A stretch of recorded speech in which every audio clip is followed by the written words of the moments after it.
The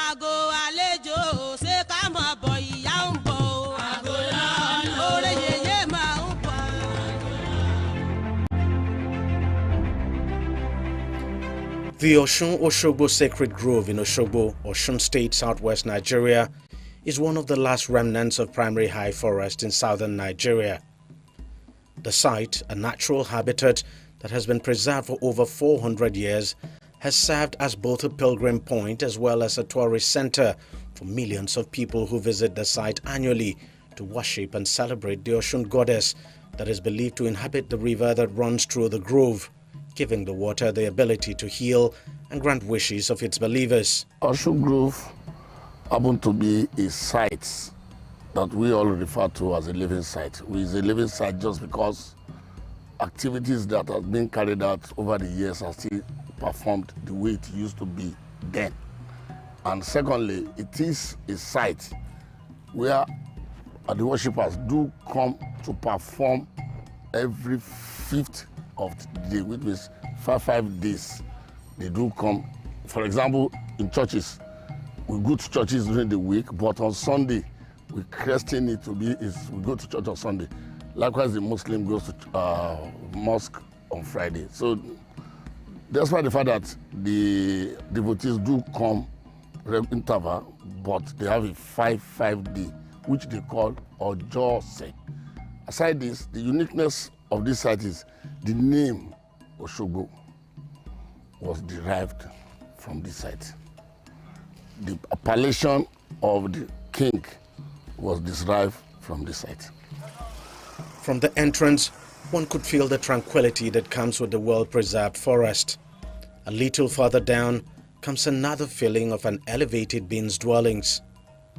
This is the Osun-Osogbo Sacred Grove, one of the last sacred forests in Nigeria, along the banks of the Osun River, just outside the city of Osogbo, Osun State, southwest Nigeria. In this forest of 75 hectares of undisturbed areas of land, no residential building is allowed, no killing of any kind of animal, no fishing, no hunting or felling of trees. Apart the fact that it is 75 hectares of the core zone and 47 hectares of the buffer zone, is one of its kind in sub-Saharan Africa and second UNESCO World Heritage Site in Nigeria. The kind of people or crowd that comes around, one will be marveled why this. But it is a festival and a river that people believes in. Because of the sacredness, you can't cut a tree, you can't fish. And if you are not a devotee, there are certain activities you don't do so that you don't blame yourself. The one path that cuts right through the grove is lined on either sides with sanctuaries, illustrations of traditional Yoruba deities and primary high forest. Adekunle Olatunji is the curator and site manager of the grove that has existed for over 4 centuries. On a tour of the sacred forest, Olatunji describes how the name Osogbo came about and what the grove stands for. At Ipole, some kilometers from here is in Iboku. There's an hunter. It's not just an hunter that going to the bush to kill rats, or is a big hunter that hunts for elephants, bigger animals. In one of his sojourn, then from Ipole looking for where they can get water, they now got to this site. On getting to this site, he was astounded.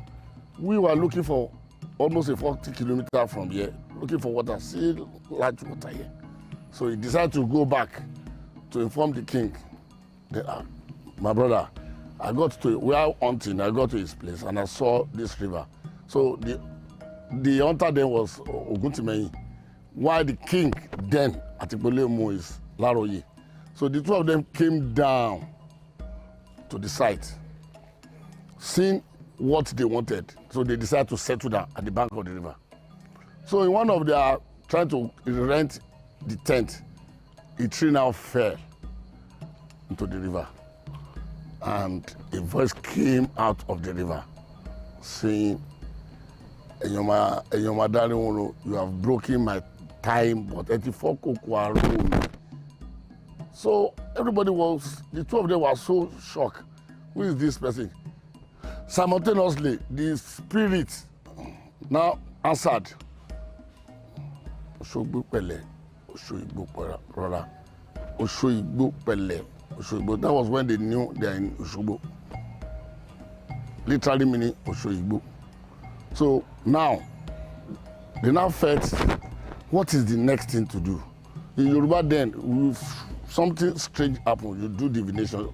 During their divination, they wanted to know what's happening. So the Babalawo now said, Oshun dwell here. You cannot stay with Oshun. So they moved from the bank of the river, moved up. They now built a hut. That hut today is what we call the first palace. And there's these promises between them that if we say we should leave this place, as a powerful person, they felt, how will somebody in the river be telling us to leave?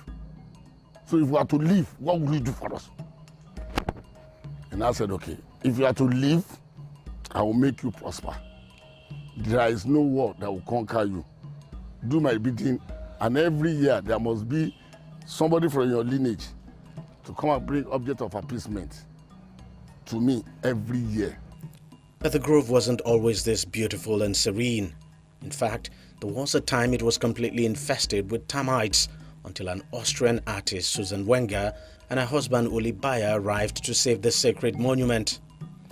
Wenger devoted some 50 years of her life to preserving the forest, and with the help of local craftsmen in the city, she transformed the sacred grove into a sculptural garden with compelling artworks and objects of habitation. Because of them, this 200 acres is now a UNESCO World Heritage Site. When Mama started with the Oshun Groves, she started at the area we called Ayedakun. Ayedakun was also part of the groves. Our first two sculptures are still there, where we have Obatala and Yemo. And she did that, not in one place, at the main shrine, Ebu Yamako, and inside the forest there are the sculptures there that she made. And Mama would do the heart with meditating, like communication with the deity before doing any form of art. And Mama got her inspiration, from there, because she stayed there for a while. She was invited to come and see or assist us in treating this termite attack. In doing that, she now fell in love with the culture. So she is so powerful and mystic that if she sleeps, revelations of what she is expected to do for this place will come to her. Then she now felt, for somebody of her status, there's a need for her to have people to work with. Then she now got in touch with the Oba. Then there and then some interested indigenes that were into art then were introduced to her. So that was why they formed what we call a new sacred art movement. With this new sacred art movement, from instruction from her, that's why we have all these structures. Shaded by a canopy of trees with a flight of stone leading downwards, the inner grove lies within a natural depression, marking the exact spot where the first palace of the founder of Osogbo was located. The ancient palace with its ornate pillars and elegant designs has remained in its original state for decades, and its sacredness upheld for as long as it stands. A short walk away from the palace will take you to the Osun River, which on a normal day looks just like any other river except for the utter stillness that pervades the atmosphere around it and the occasional calving in the midst of its waters, otherwise called the Herbs of Osun, because according to its devotees, this calm flowing river transcends ordinary water. Everything about the Osun Grove revolves around this river. It's like the life of this place. You take it away, the entire place becomes lifeless. This is where the history of the grove actually started from. And every year, thousands of devotees of the Osun goddess converge by the bank of this river, where they pray, believing that all of their problems will be solved by the goddess. If it is just a mere river, why the crowd? If it is just a mere river, why are people taking this water? I'm using this water in context because here we don't have river, we don't have water. Please, we don't have water. Once you are here, you want agbo, herbs. People that needed one thing or the other comes here to seek for assistance from Osun goddess. Believing, as I said, it's your faith. Believing he or she will do it for them. Whatever is being taken here is herbs, is agbo. If you take it with your faith, be you me, you'll be healed. It has been proven beyond reasonable doubt. While the grove is the site of Osun's most sacred shrine, many Yoruba deities are also depicted here with sculptures that are centuries old and shrines where their devotees worship.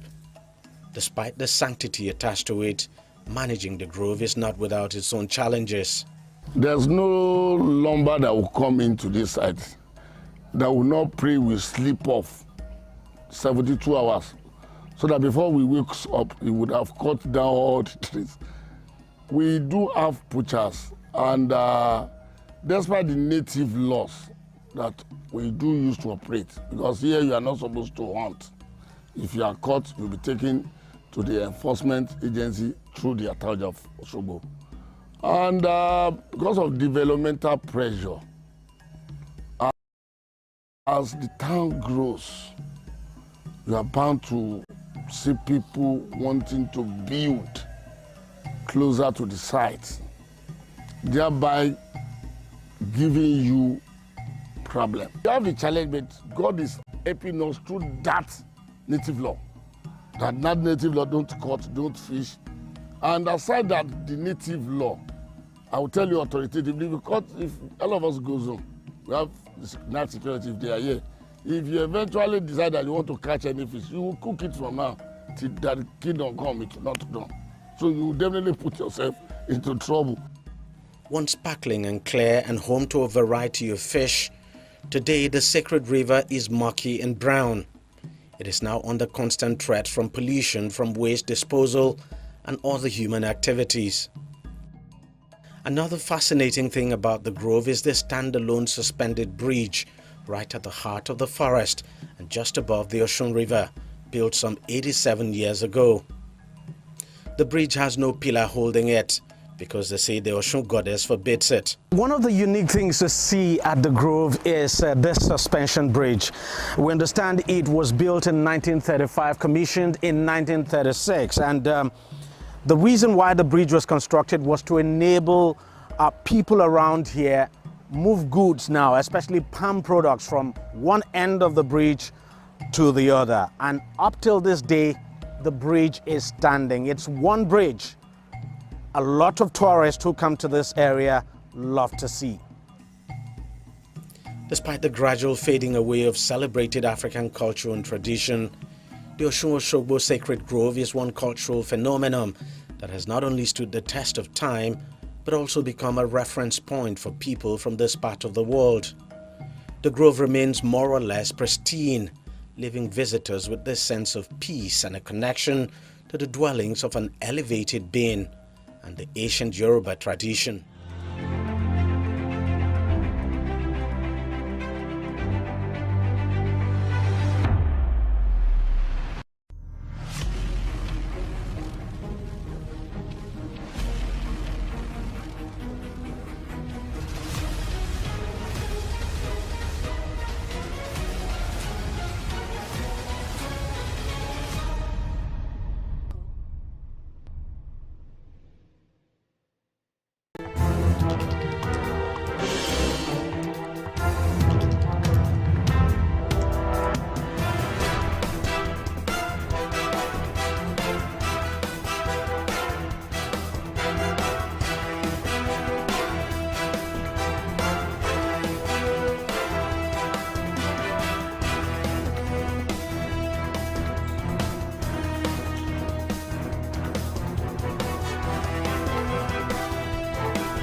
I'm trying to say that machine has beauty. Already there are many people involved with recycled art. So this is recycled art, but I'm trying to show that when the machine has lived its when the machine has lived its normal life, and you put the engine into pieces, what you see there is quite beautiful. I mean, most of the time the machines are covered up. When they run in cars or motorcycles or in planes and so on, they're all covered up. But until you dissect them, you don't actually see the beauty, When we talk about beauty now, you're talking about beauty of circles, you're talking about beauty of squares, you're talking about beauty of cross-hatching, all kind of beauty. And then when, again in the hands of the artist, those beautiful parts are combined, then you have even more beautiful thing. In other words, the artwork or the scraps or the engine has reincarnated. Some kind of metamorphosis has taken place and it has a new life. So it is that new life that I'm presenting.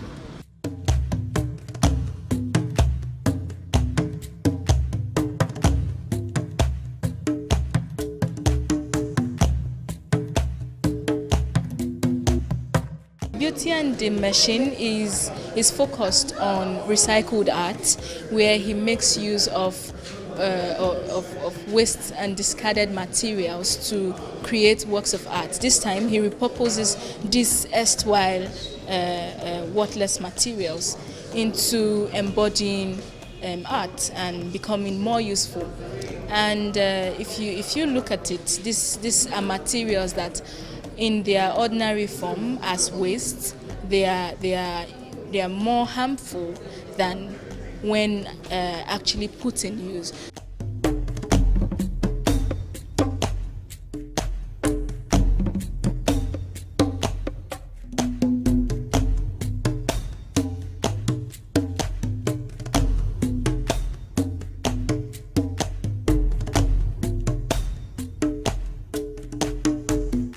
Art is feeling, art is reflection. When do human beings stop feeling? When do they start reacting to situations around them? They continue like that. And so it doesn't, you don't stop feeling, you don't stop reacting to things like that, and you just continue to go. Therefore, there's no kind of retirement. You can only move from one idea to the other. Move from one idea to the other. If you are, as a younger person, there were other things I was doing, there were things that interested me. As an older person, I had other things I'm interested in. But right now, I want to reflect on the environment with the material that are recycled. Recycling is not actually a new thing, but the engine part of that brought out brings some kind of beauty, which I want to show.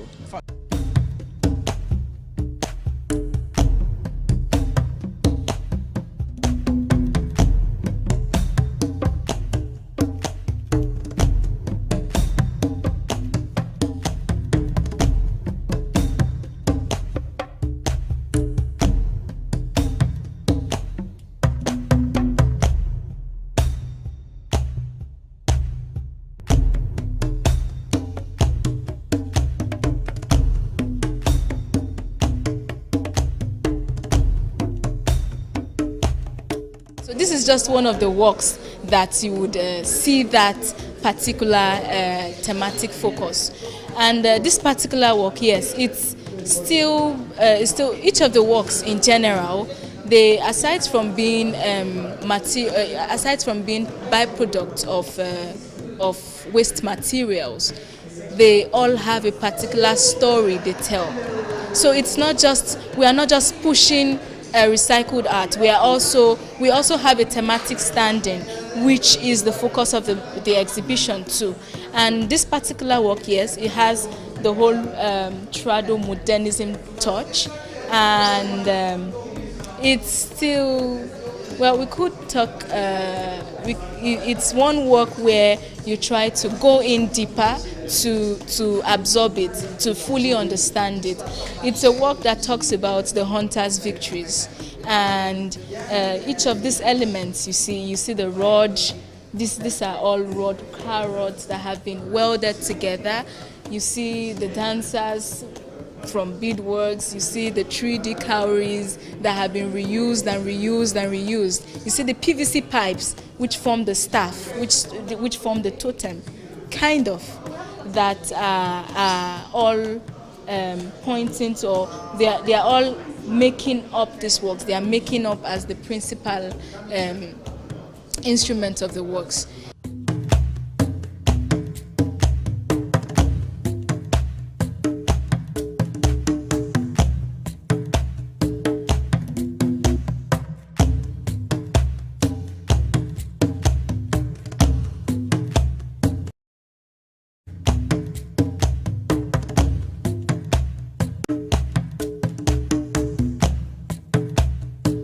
I am particularly struck by this shrine, where Onobrakwe has achieved his characteristic technique of being able to integrate materials from different sources to create something that has a mystical aura about it, as he has done here, for example.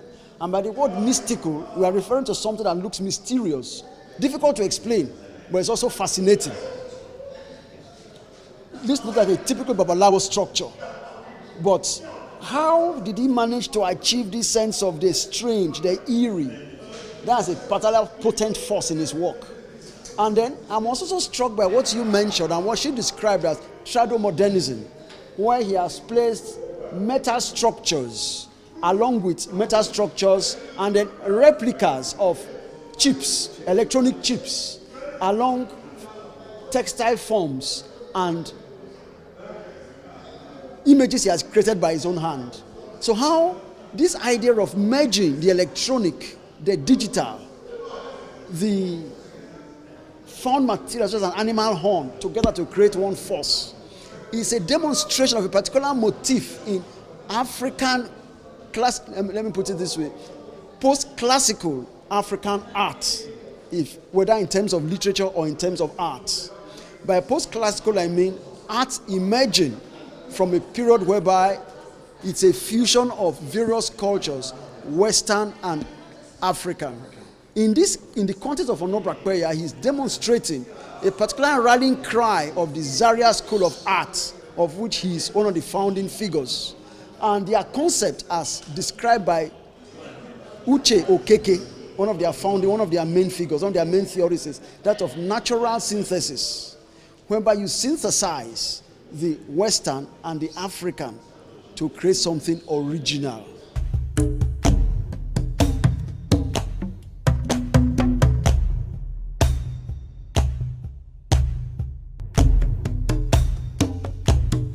The African art has graduated into what you might call the post-African art. So what you see there, the statement I'm making is that that is a post-African art. In other words, it still does the type of thing that the old art does, but it does more than that. It reflects the life that we live now, not the life that our forefathers and grandfathers lived. So I'm trying to say that there is a post-African art. Most people don't think that there's something like that, but there's post-African art. And what you see there is a transition between the old art and the new art, the contemporary art. So the contemporary art is really, in the country, in Africa, is a post-African art.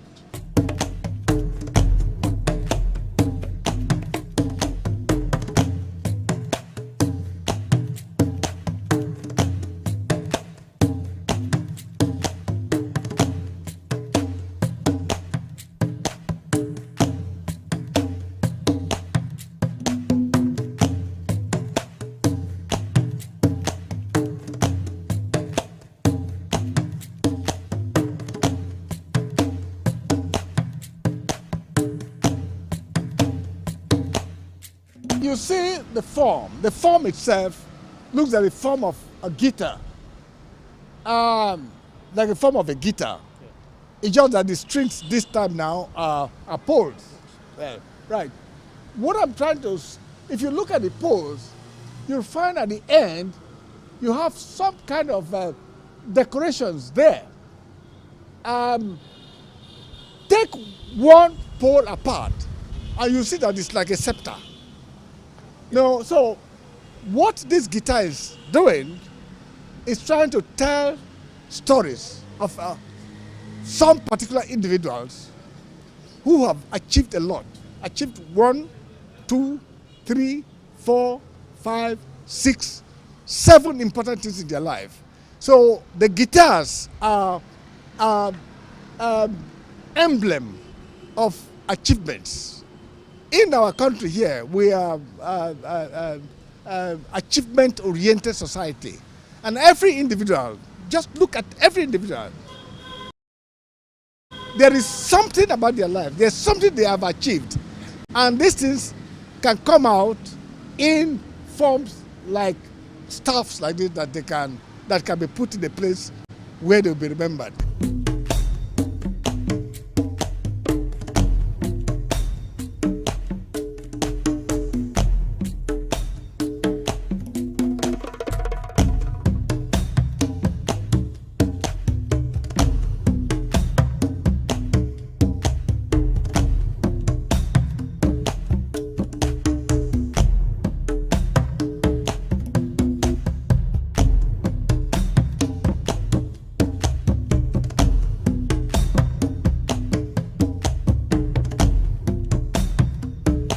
Ladipo market is like one Nigeria, because you see every ethnic group,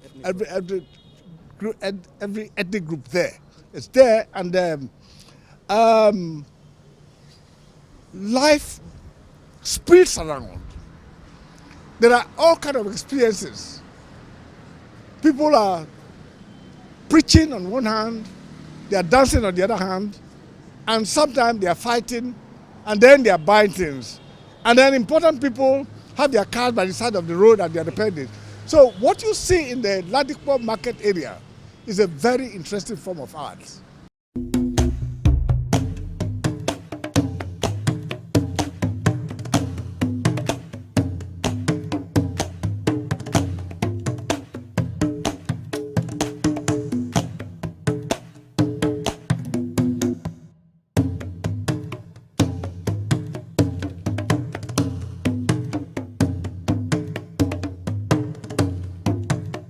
If you're familiar with Prof's works, he's a very traditional person. He's very bent towards his culture, and it's really evident in his works. For me, Bruce is a master, and this exhibition is further affirmation and confirmation of the talent that he has come to represent, the pride of Africa. Because when you see a mind that can put from trash such beautiful artworks, then we can only just increase our admiration for him and wish him many more years in this field of making us.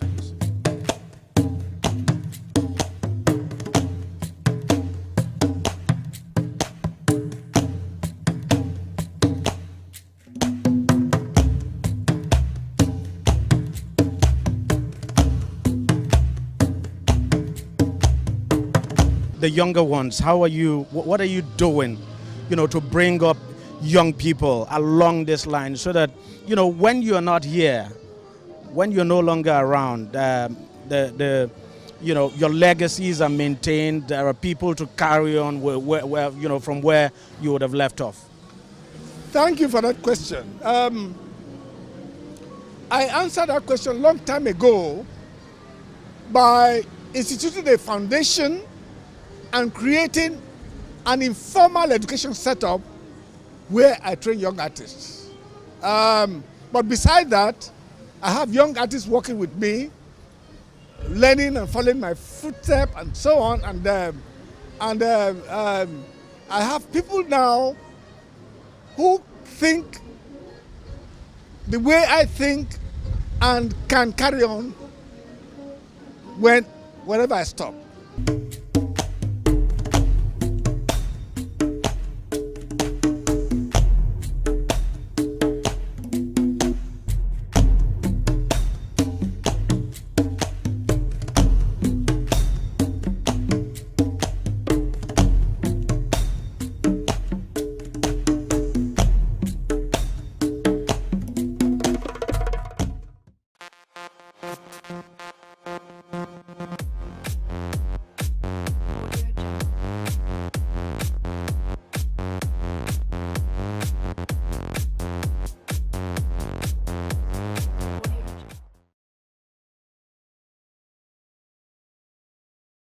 The failure of Nigeria is the end result of our collective actions, inactions, series of events that most often is limited to our government, but in reality includes all of us. The Nigerian in the mirror. In other climes, when technology is deployed, manual processes are limited and fraud or manipulation in the system is minimized or eradicated completely. But in Nigeria, when technology is deployed in government, the officials and applicants alike find a way to bypass and manipulate the process. Hence, it even looks more manual, cumbersome, and unable to deliver the desired results. And then the same officials will turn around tomorrow and blame the government. We installed flow meters in our oil installation platform to check fraud and stealing. Yet, illegal pipelines are still connected to the same platforms by Nigerians, and the crude is stolen by them with nobody caught or brought to book. And NNPC go open mouth tell you say it's been going on for 30 years. I fear who no fear us. You pay much more than the prevailing pump price per liter for fuel. Yet, the pump meter is adjusted to under dispense. And the owner, who is a Nigerian in the mirror, still they go church and mosque and they praise God. We collected biometrics data for national identification card registration. Yet, we don't have the census figure or numbers of our demography, and people are disappearing and missing without traces of their personal information from any node platform. And soon we will spend billions to conduct a census and will shut down the country for 2 weeks. What a country. I beg, who is responsible, if not the Nigeria in the mirror? Again, we collected biometric data for international passports. Yet foreigners come in through our land borders unchecked, unchallenged, and unprofiled. And our officials at the international airport will rather harass you for tips or God, what you bring come for us. A giant on our knees. Go to our international airport, no Wi-Fi. I weep for this country. We collected data again for banks, BVN. Yet people still get scammed and money transfer from people's account without traces. The bank will tell you compromise your PIN. There's nothing we can do. But the money enters somebody's account. And police will request for money to sign petition, to mobilize, to arrest. And even when you go to court, the matter is adjourned endlessly. And the thief go down japa with your money. And people will tell you it is well. Are these people, all of them, all of us, not the Nigerian in the mirror? Imagine currency where others redesign seamlessly. And we know hear story. The moment it reached our turn, we started playing ping pong with it between CBN and commercial bank. CBN mopped up 2 trillion naira of old currency and only released 3 billion of new currency. While CBN hoarded 1.7 trillion, the bank collectively hoarded 1.1 billion. From the 3 billion released, 200 billion released to them. And POS operators cashed in to make a kill from the quagmire. And at the end of the day, we all dance to church and mosques for Thanksgiving and tithe.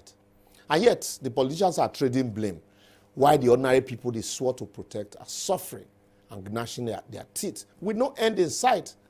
And even the suffering now has been elevated to NYSC. Now your suffering continues. And yet we are looking for who is responsible. We all are responsible. I say you, the man in the mirror. Check yourself. We also collected biometric data for voters registration and deployed beavers to check election manipulation. But at the end of the day, we end up producing results that are questionable by election tribunal. No be me talk, ask or shoot tribunal. We all preach and desire transparency, but when saddled with the responsibility, we bend, bypass, or manipulate the process for personal gain. If I lie, ask former critic who joined government. And the moment they are appointed, the rest of us will troop in. Congratulations, and then begin to tell them it's our turn to chop. And only to us to turn around tomorrow and blame them. As we prepare for the general election, with high hopes and expectations, based on the promises made to us by INEC, what is the guarantee that the result will not be manipulated by the man, the Nigerian in the mirror, to frustrate the will of the people? After all, we all saw the consequences of INEC's storage server producing different conflicting results in Osun. But must the result of our election be questioned at the tribunal? How much time does the tribunal have to manually inspect all the beavers in a presidential election, just like they did in Osun? What is the guarantee that the INEC man in the mirror will not capitulate like they did in 2019 when they told us pre-election that they had server, only for them to turn around that there was no server? When did they purchase this current server? And how long does it take INEC to synchronize information from the beavers to the server? How trustworthy are the reports against the conflicting reports from the same server in respect of Osun? You will say so many questions, few answers, and none in some cases. Anyway, we're in Nigeria where we will always wait for court or Supreme Court to determine our election result after voting. Time will tell. I will therefore advocate, until we, the leaders and followers alike, are sincere to ourselves as a people and truly make concerted effort to ensure the workability of our institution, whether manual or digital. If you like, deploy the best technology in the world here in Nigeria. Even if the leadership is sincere and genuine, if we, the followers, are not ready, we will still end up with a manipulated and bypassed beautiful piece of technology for personal gain, only to turn around later and point accusing fingers. Remember, no one man can change Nigeria if majority of Nigerians, who are the man in the mirror standing right before me now, have reasons to cheat and bypass the process always.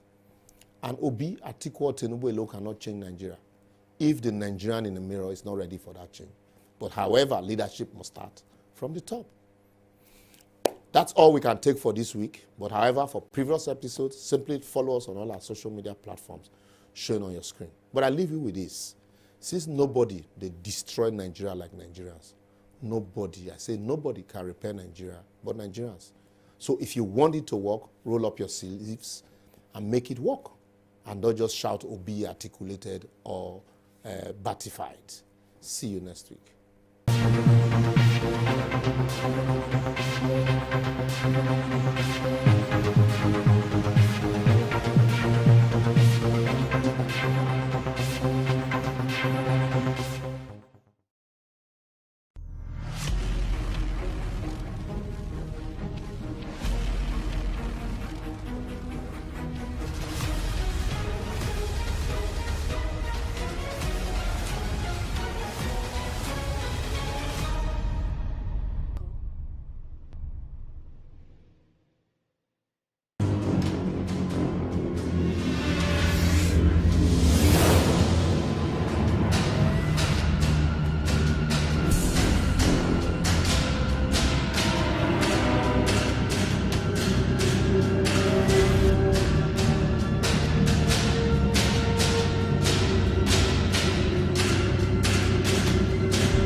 Welcome again to the newsroom. Here are stories you're following at this moment. President Muhammadu Buhari has arrived at Louis Edit House Force Headquarters, Abuja, to unveil a wide-range assortment of operational assets acquired to strategically improve on the operational capabilities of the Nigeria Police Force, particularly in crowd control and anti-riot operations. The host, the Inspector General of Police, Usman Alkali Baba, had invited the president to unveil the equipment, which 127 operational vehicles and crowd control barrier vehicles.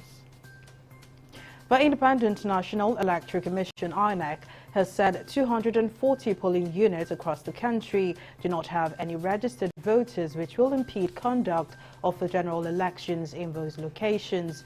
The INEC chairman, Mahmood Yakubu, made the disclosure after a meeting with political parties held in Abuja on Monday. Yakubu recalled that the commission had made efforts to redistribute voters to polling units in order to avoid the congestion that made voting cumbersome in many of them nationwide. And the Central Bank of Nigeria has implored Nigerians to make use of the e-Naira and internet banking as alternatives to the current Naira scarcity. The Director of Corporate Communications, Department of the CBN, Osita Wanisobi, who was represented by the Director Capacity Development of CBN, Muhammad Abba, disclosed this while speaking at the recently held 44th Kaduna International Trade Fair. Osita disclosed that the payment system infrastructure could handle an increasing number of transaction volumes across all payment channels, adding that the new Naira policy was not aimed at any individual as being insinuated in the public domain. And as COVID-19 cases continue to decline globally, the Indian Center has announced new rules for visitors coming to India. This comes almost a month after the pre-boarding RT-PCR tests were made mandatory for travelers from 6 countries. However, authorities say the Union Health Ministry will continue monitoring emerging variants and random testing for COVID-19 of 2% of all travelers arriving in India, irrespective of the source country, will remain. In business, the Nigerian Communications Commission, NCC, has said that the telecommunications sector remains the driving force of the digital economy of the federal government. The NCC Executive Vice Chairman Omar Dambata said this at the NCC Day at the 44th Kaduna International Trade Fair. Dambata disclosed that the 5th generation network, which had been launched in Lagos State, will improve the nation's communications services. And the death toll from last week's earthquake in Turkey and Syria has risen above 35,000 on Monday as rescue teams started to wind down the search for survivors and the aid effort shifted to hundreds of thousands of people made homeless. The confirmed death toll rose to 35,224 as officials and medics said 31,643 people had died in Turkey and 3,581 in Syria after the February 6 earthquake, the 5th deadliest since the start of the 21st century. And in sports, Philadelphia on Sunday night made sporting history as the Super Bowl defeat made them the first city in history to lose 3 straight sports championships. Philadelphia is reeling after the Eagles lost 38-35 to the Kansas City Chiefs in yet another miserable and historic moment for the city. The loss means Philadelphia is the first city in history to lose 3 consecutive sports titles. That's all on the newsroom. Join us again for more updates. Thank you for staying with us.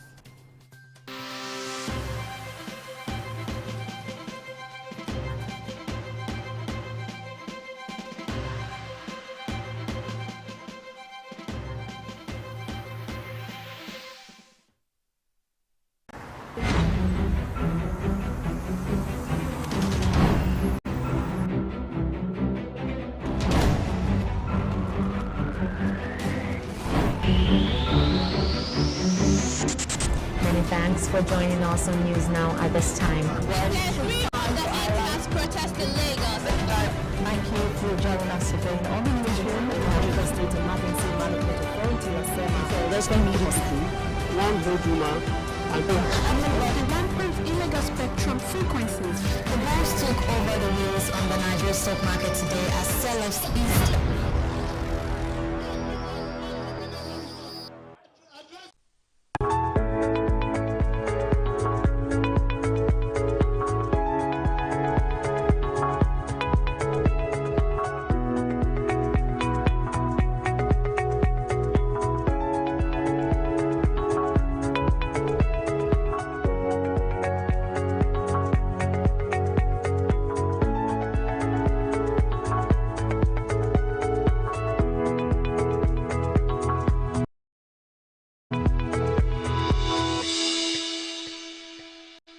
for joining us on another episode of Startups, where we acknowledge efforts of entrepreneurs who are oiling the wheels of Nigeria's economy. On the program today, I'll be speaking to the CEO of a company who mentors and accelerates the best high-impact entrepreneurs in the country, supporting them to scale their companies and multiply their impact for the benefit of Nigeria's economy. Come along.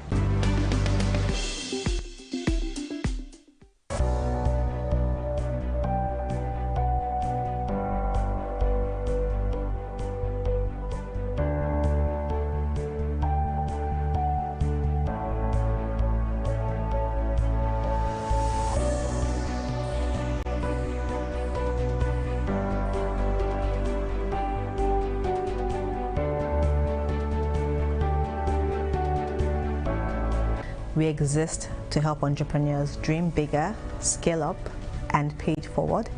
We believe that job creation, wealth lies in the hands of entrepreneurs, and we believe our mission is that entrepreneurs can truly transform economies.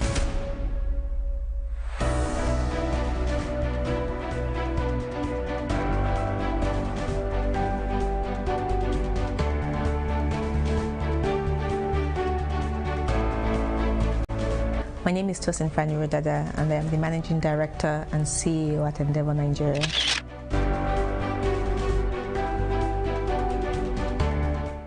In recent years, Nigeria's push to strengthen the capacity of small and medium-scale enterprises has tripled the number of startups in the country. But this growing sector is often plagued with issues surrounding access to capital, as well as network to potential investors for global development. Armed with a vision to salvage this trend, Endeavor International opened a country office in Nigeria in 2018 to help Nigerian entrepreneurs dream bigger and scale up successfully. We live on the premise that entrepreneurs, high-impact entrepreneurs, really change economies, and it's a non-profit organization. Having jobs, creating and creating wealth and transforming economies and emerging markets is what makes us happy. We help them to dream big, and how do? We provide access to demand-driven services for them. So access to capital, for instance.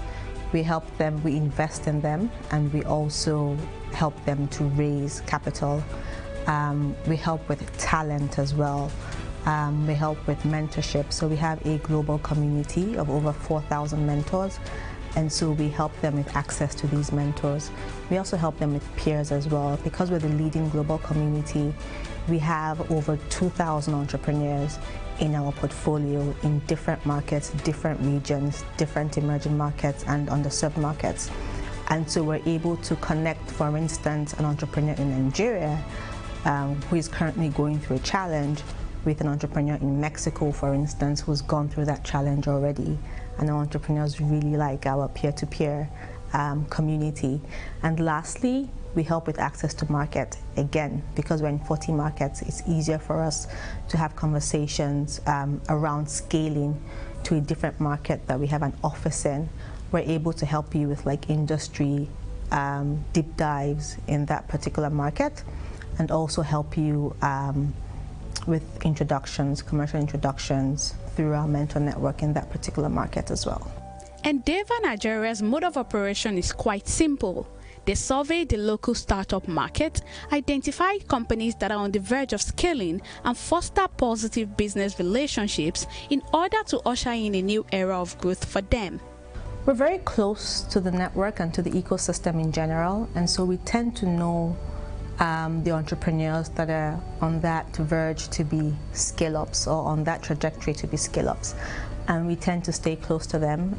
We tend to even start the journey much earlier than when they're ready to be Endeavor entrepreneurs. And so we would have a first call or first meeting with the entrepreneur, get to know the entrepreneur better, get to know their business better, see where they are in terms of how they fit into our selection process. It starts with a meeting with the team, and then you move to the second stage, which then goes into something we call second opinion reviews. And this is where we have mentors in our network. It could be our local network or a global network, assessing a company, assessing the entrepreneurs, seeing if the business is scalable, seeing if the entrepreneur will be transparent in terms of being able to listen to feedback and grow from feedback, and also ensuring that the business is at an inflection point, meaning that where the business is today with Endeavor's support and Endeavor's network, growth will be turbocharged to the next level. And so that's on selection, and then once they come into the network, we then support them with our services. But it's through relationships. It could also be through referrals. So referrals from other entrepreneurs in the network, referrals from mentors in the network, referrals from board members as well, and also from the team.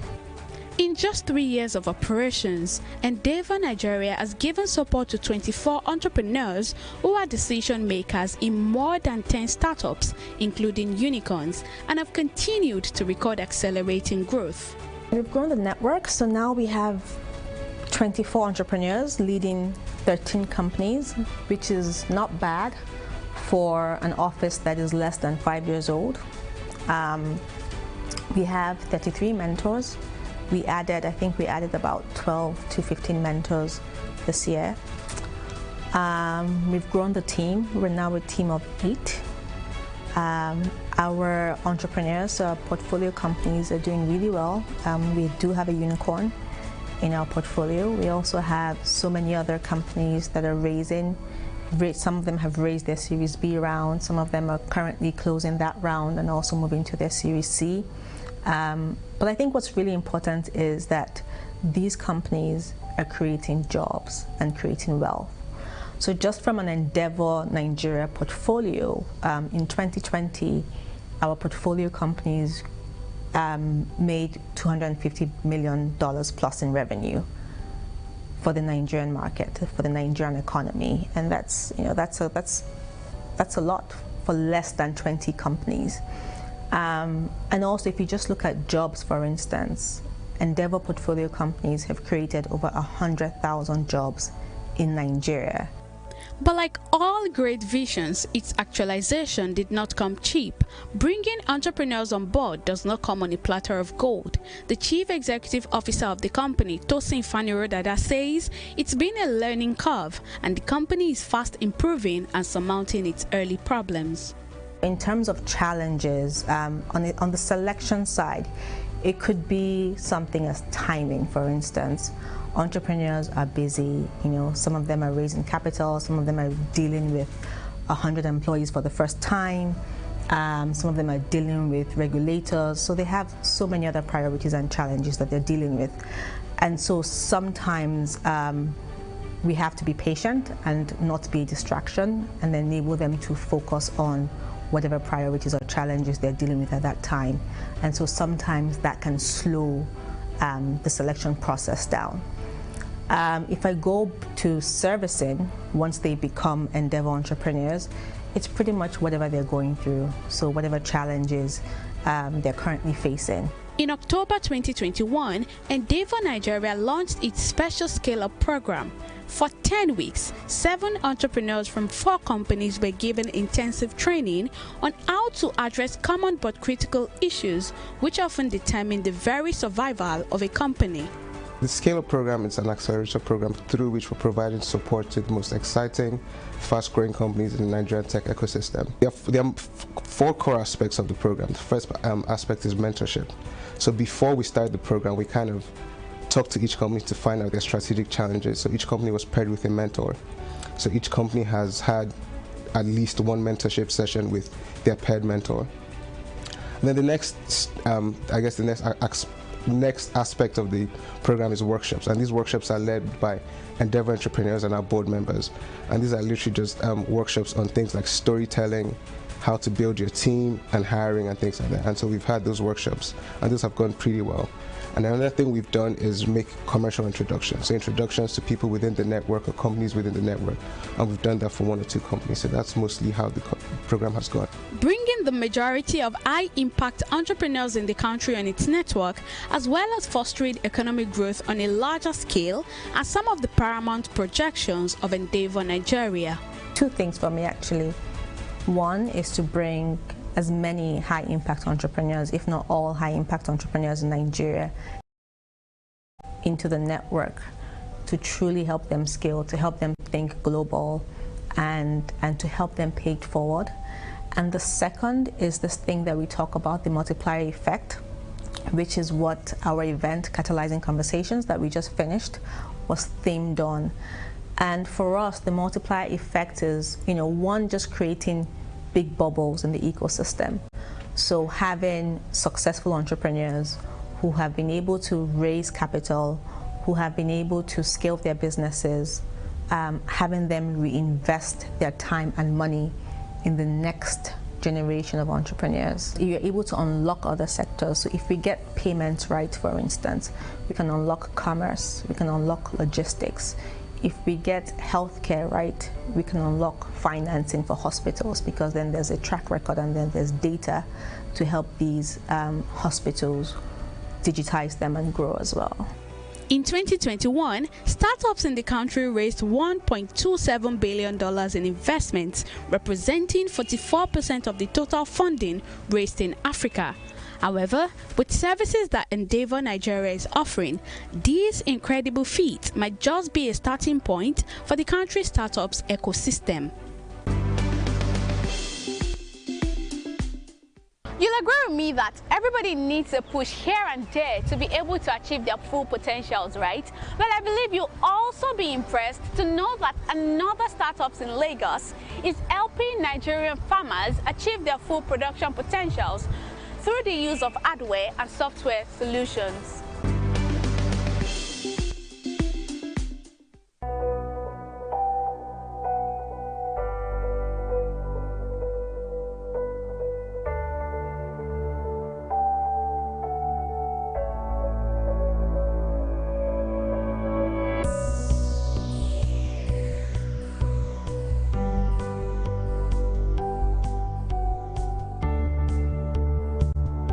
We believe that the future of food processing in Africa is decentralized, and that primary processors are the first people that add value to crops after the farm need to be located as close to the farmers as possible, so that we can be engaged and involved in making those farmers more productive and helping them on a path towards prosperity.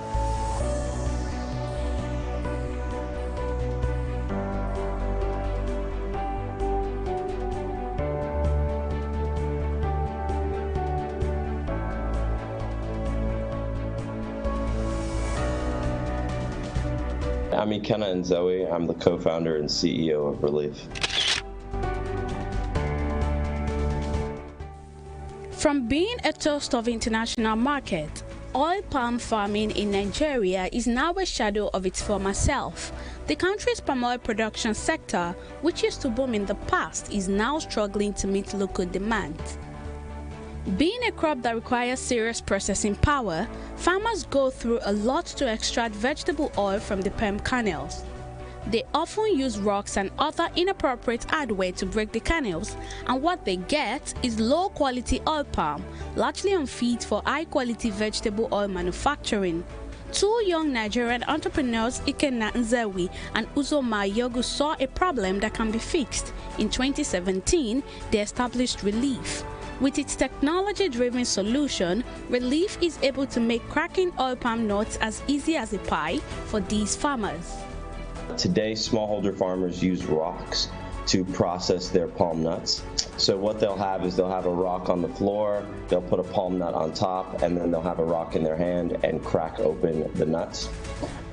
As you can imagine, this is a very slow process, and it impacts the quality of the palm kernels that the farmers are able to create. And so many of the palm kernels are cracked and messed up, which leads them to go rotten more quickly, or the smallholder farmers include some of the shell from the nut with the kernels, which also messes up the food processing process. So when farmers first meet Relief, they're surprised that we buy the palm nuts. because generally people will wait until the farmer has cracked the nuts and then they buy the kernel from the farmers. But we go a step earlier and we buy the nuts from the farmers, we deshell them with our proprietary technology, Kraken, and then process them into vegetable oil, which is then sold to consumer brands.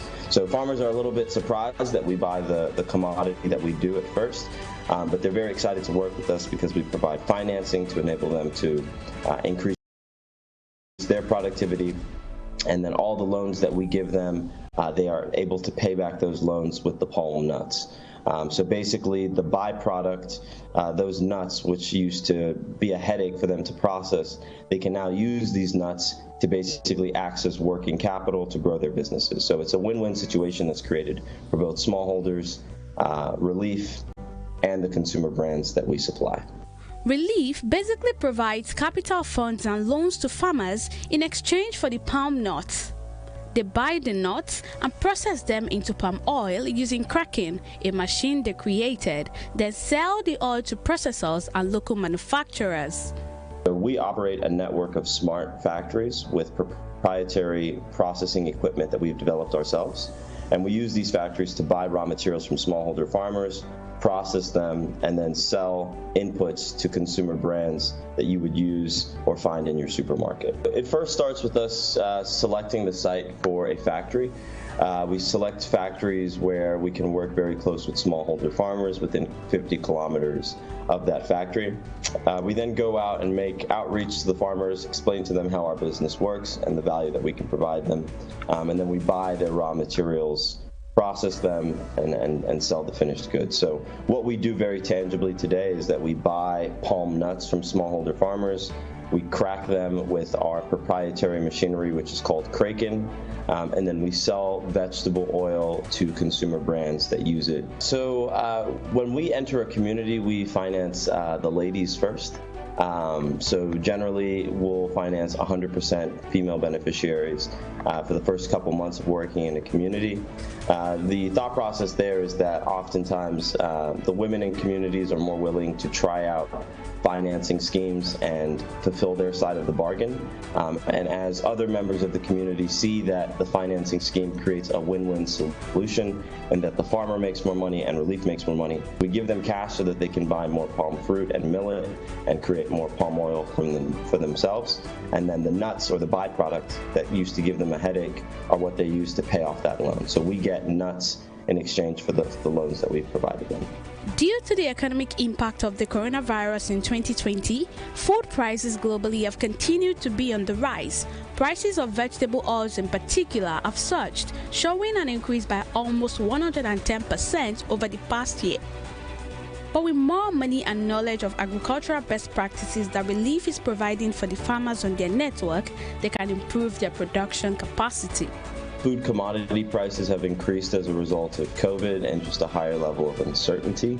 And some of those effects are expected to last for the next year or two. And so the best thing that we can do in the market today is to create a platform for more productivity and more supply. When there's more supply in a commodity market, prices go down, right? So if you look at oil palm smallholders in Nigeria today, they are literally at 10% of the potential yields that they could be getting from their trees. So we could make them 10 times richer if we are able to invest in cultivating their oil palm trees correctly.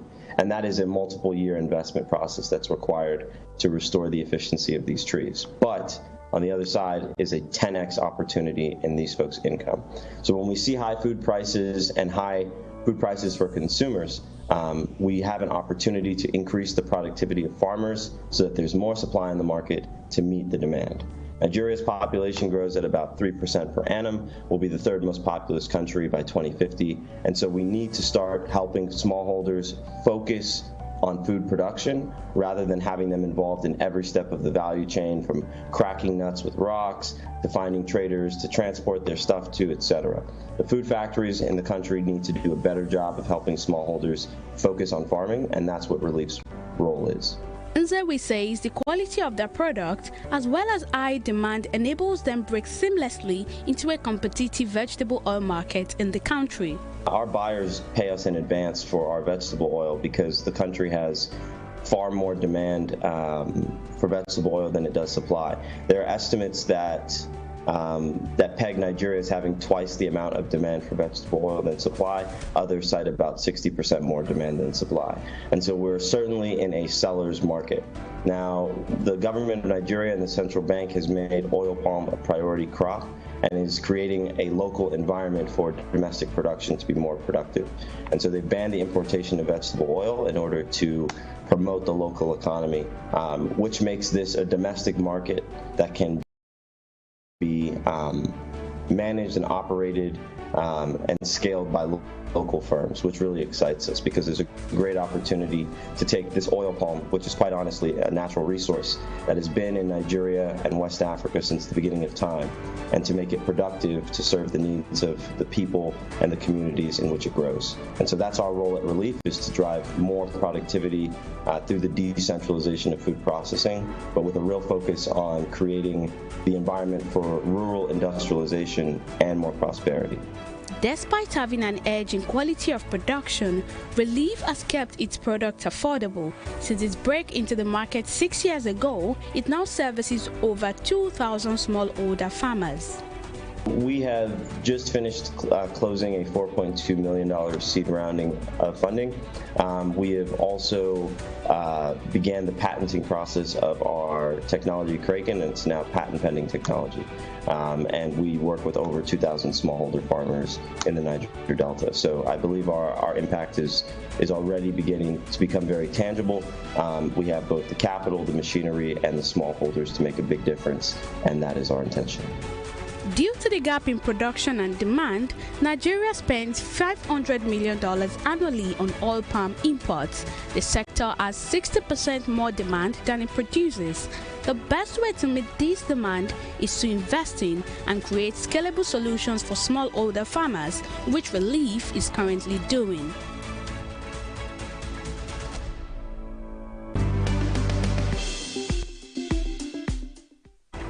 On this edition of Startups, thanks for being a part of it. Till next time, I am Abisola Adebayo.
Ema na ta mi ro hwe ure pe wu.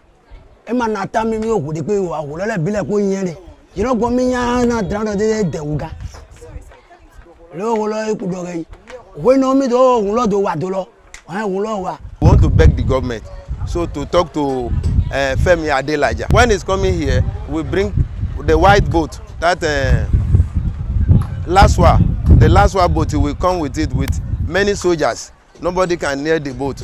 So we are only begging God to help us. Look at Toro Bami. Toro Bami, they just wake up in a day and start pursuing them up and down. They even promise them that don't worry, we settle you in another community. Toro Bami people, they are in Makoko community when they pursue them away. Ikate people, they are in Makoko community. Bariga, they are in Makoko community. Now the government and the developer again, they came in that they want to collect Makoko away from us. If you are a landlord, you show your first data like this, they will start tormenting you that they will be putting fears in your body, they will kill you so that you will not be able to move front to come and push them away.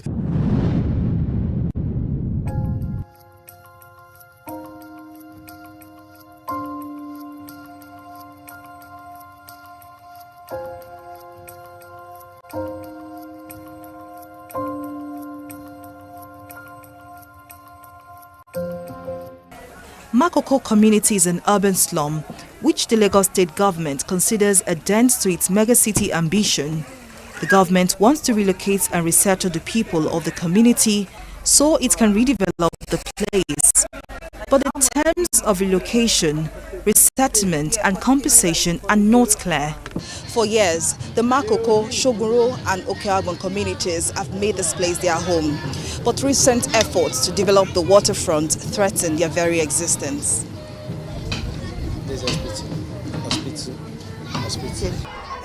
So where exactly does the government plan to relocate the locals?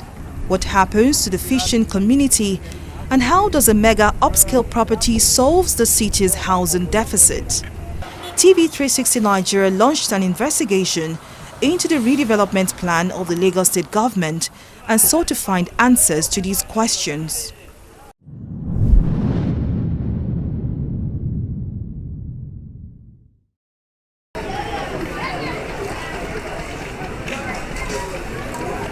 Every morning, 55-year-old Godonu Ojo paddles his canoe to the Lagos Lagoon, just meters away from his ancestral home in Makoko, to fish.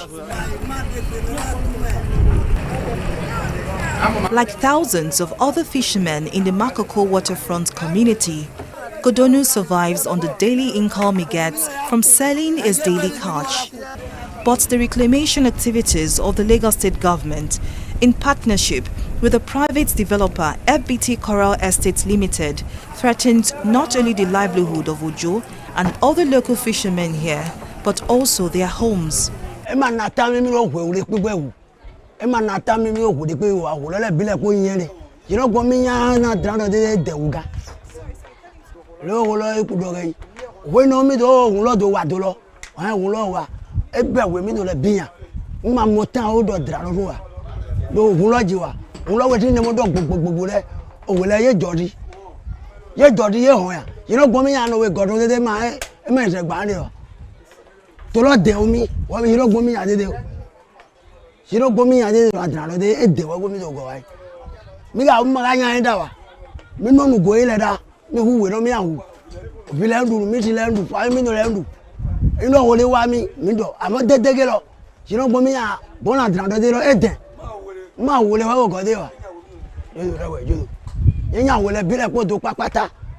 I'm a fisherman too. I used to go to fishing. But when that dredging comes, there's a time that they put it on the water.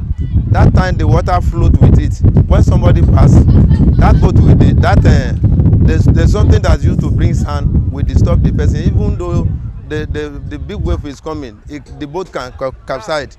So we try to manage until they put it on the ground of water.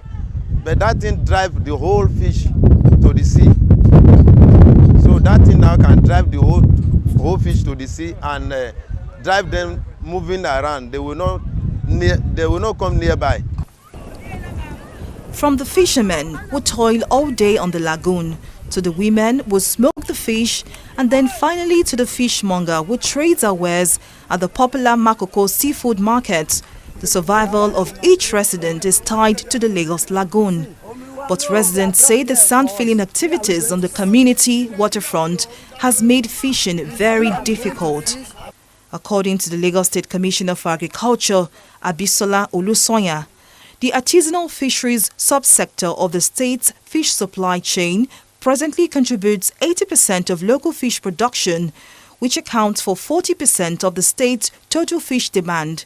She added that it also provides a major source of livelihood for fishermen in the state, and Makoko is one of the sources of the city's fish supply. But despite its economic viability, the Lagos state government would prefer that Makoko Iwaya waterfront community does not exist.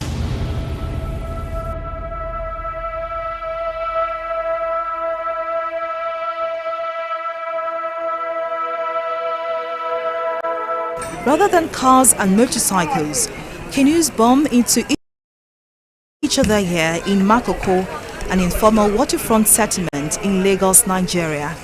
It is often called the Venice of Africa, but its floating slum status where thousands live in wooden houses nestled on stilts in deep murky waters tell a different story. The multicultural nature of this riverine community reflects in the language, majorly Egun, Yoruba and French.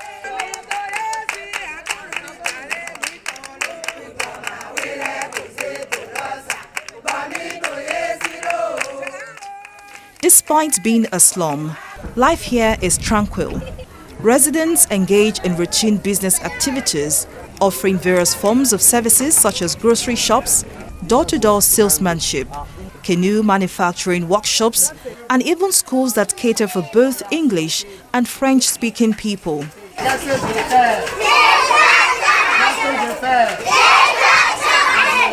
What are you doing? What are you doing? Trouble began for the community on July 20, 2012, when the Lagos State Demolition Task Force stormed Makoko and began pulling down houses barely 72 hours after an eviction notice by the Lagos State Ministry of Waterfront Infrastructure Development. To speed up the eviction process, armed men set the wooden houses on fire. In the disturbance, one person lost his life and many others sustained injuries.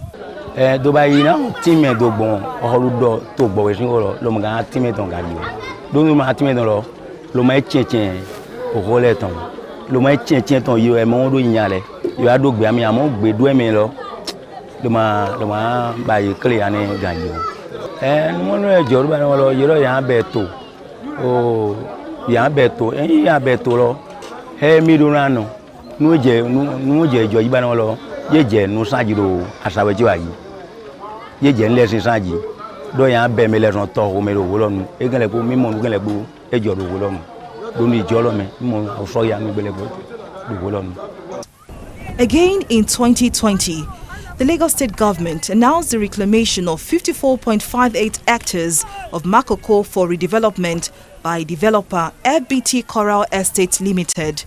But this plan has been widely rejected by residents of Makoko Iwaya waterfront community.